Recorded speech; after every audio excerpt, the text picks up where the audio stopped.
When we last met, JB's 305 gallon faced off against Matt's 500 gallon.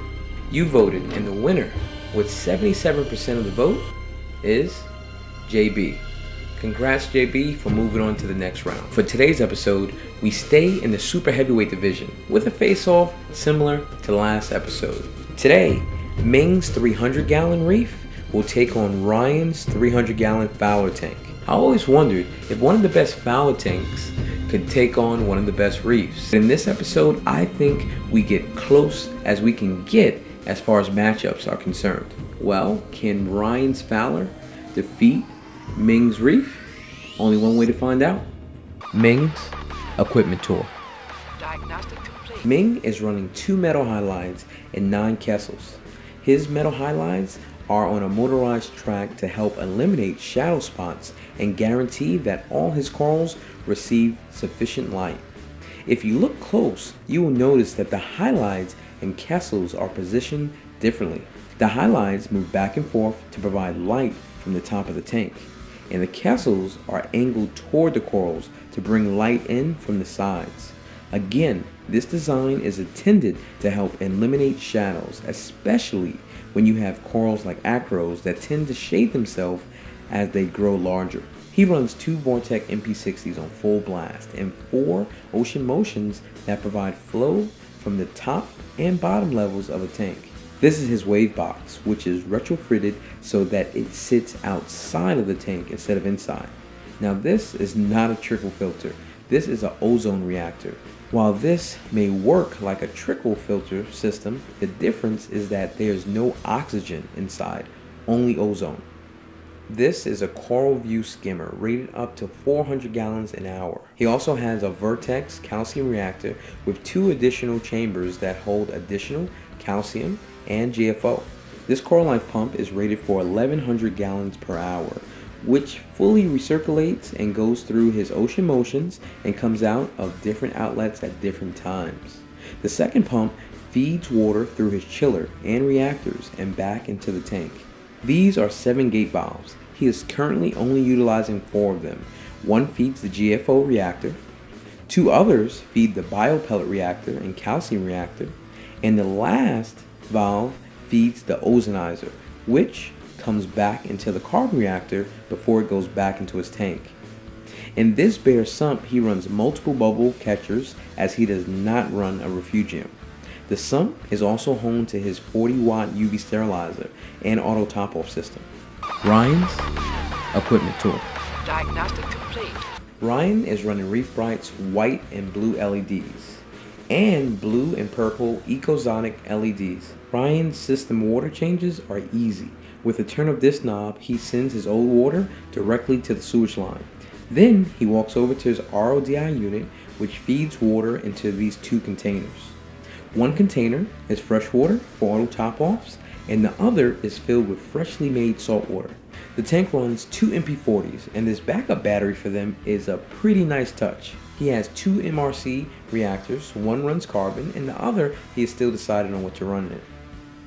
He runs bio balls, a Reef Octopus protein skimmer, and a UV sterilizer. Okay, we've run through the equipment tour. Now it's time to take a look at both tanks.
there you have it.